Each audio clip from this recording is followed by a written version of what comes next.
मनुष्य की सृष्टि। उत्पत्ति अध्याय 1 वचन 26 से 30 तक। दूसरा अध्याय वचन 7 से 25 तक।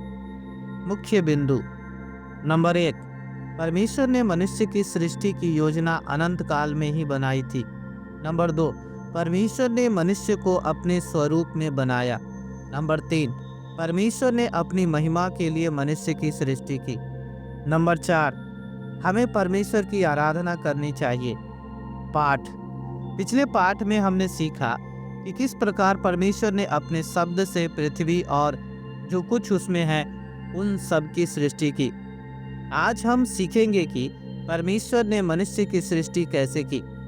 परमेश्वर की योजना थी कि वे मनुष्य को अपने स्वरूप में बनाए।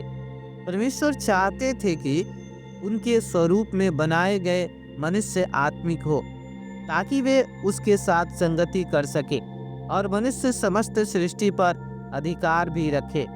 परमेश्वर ने पहले पुरुष को भूमि की मिट्टी से बनाया और उसके नथनों में जीवन का श्वास फूंक दिया और आदम जीवित प्राणी बन गया।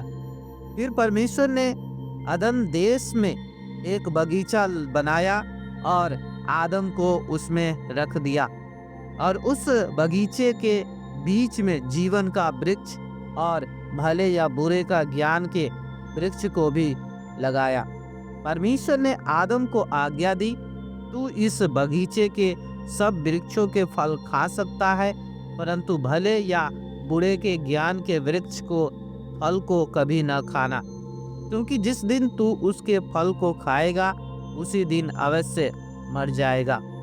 परमेश्वर ने सभी जानवरों में नर और मादा की सृष्टि की, परंतु आदम अकेला था। परमेश्वर ने देखा कि आदम का अकेला रहना अच्छा नहीं है, इसलिए परमेश्वर ने उसके लिए एक स्त्री की सृष्टि की। परमेश्वर ने सब जानवरों और पक्षियों की सृष्टि की और उन्हें आदम के पास लाए। आदम ने उन सब के नाम रखे, परंतु उनमें से आदम के लिए कोई ऐसा सहायक नहीं मिला जो उससे मेल खाता हो। तब परमेश्वर ने आदम को गहरी नींद में डाल दिया और परमेश्वर ने उसकी एक पसली निकाली और उससे एक स्त्री बना दी और उसको आदम के पास ले आए। उस स्त्री को देखकर आदम ने कहा, अब यह मेरी हड्डियों में की हड्डी और मेरे मांस में का मांस है, इसलिए इसका नाम नारी होगा, क्योंकि यह नर में से निकाली गई है। उत्पत्ति अध्याय 2 वचन 23 पढ़ सकते हैं। यह सृष्टि का 6वां दिन था। फिर आदम और उसकी पत्नी हवा उस बगीचे में रहे। वे परमेश्वर के साथ संगति में रहते थे और खुश थे। प्रेरितों के काम अध्याय 17 वचन 26। परमेश्वर ने एक ही मूल से मनुष्यों की सब जातियां सारी पृथ्वी पर रहने के लिए बनाई। क्या आप 5 प्रश्नों का उत्तर दे सकते हैं?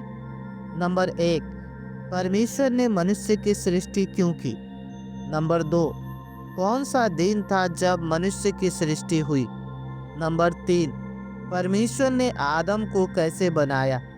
नंबर 4, परमेश्वर ने हवा को कैसे बनाया? नंबर 5, आदम और हवा कहाँ रहते थे?